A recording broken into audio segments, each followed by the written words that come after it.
ഒരുക്കങ്ങളൊക്കെ തുടങ്ങി. ഇവിടെ വെച്ച് നബി സല്ലല്ലാഹു അലൈഹി വസല്ലം തങ്ങൾ പടയങ്കി ധരിച്ചു കേട്ടോ.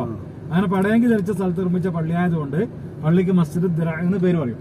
പിന്നെ ഈ പള്ളിക്ക് വേറൊരു പേരുള്ളത് മസ്ജിദ് ഷൈഖൈനി എന്നാണ്. ഷൈഖൈനി എന്ന പേര് വരാൻ കാരണം ഇവിടെ ഈ സ്ഥലം ആദ്യം പണ്ടുണ്ടായിരുന്നത് രണ്ട് വയസ്സന്മാരുടെ കൈവശമായിരുന്നു. വയസ്സന്മാർക്ക് അറബിയിൽ ഷെയ്ഖ് എന്ന് വിളിക്കുമല്ലോ, ആ ഷെയ്ഖ് എന്നൊക്കെ വിളിക്കും. ഷെയ്ഖൈനി എന്ന് പറഞ്ഞാൽ രണ്ട് വയസ്സന്മാര്.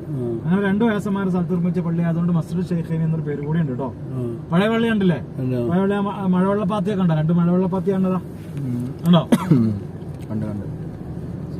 കല്ലുകൊണ്ടന്നെ എവിടെ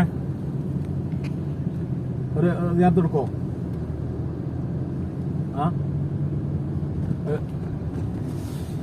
എഴുതി വെച്ചിട്ടുണ്ട് മസ്ജിദ് ബനി ഹാരിസ ജലസ ഫീ മൗദിഇ റസൂൽ സല്ലല്ലാഹു അലൈഹി വസല്ലം ലിൽഇസ്തിറാഹത്തി മിന അത്തഅബി അല്ലദീ ഹസല ലഹു മിൻ തൂലി ത്വരീഖി ഹൈന റുജൂഹി മിൻ ഗസ്വത്തി ഉഹുദ്. ഉഹുദ് യുദ്ധം കഴിഞ്ഞിട്ട് ഹബീബായ റസൂലുള്ളാഹി സ്വല്ലല്ലാഹു അലൈഹി വസല്ലം തങ്ങളും സ്വഹാബത്തും തിരിച്ചു വരികയാണ്. അപ്പൊ നബി സല്ലല്ലാഹു അലൈഹി വസല്ലം തങ്ങൾ വളരെ ക്ഷീണിതനായിരുന്നു.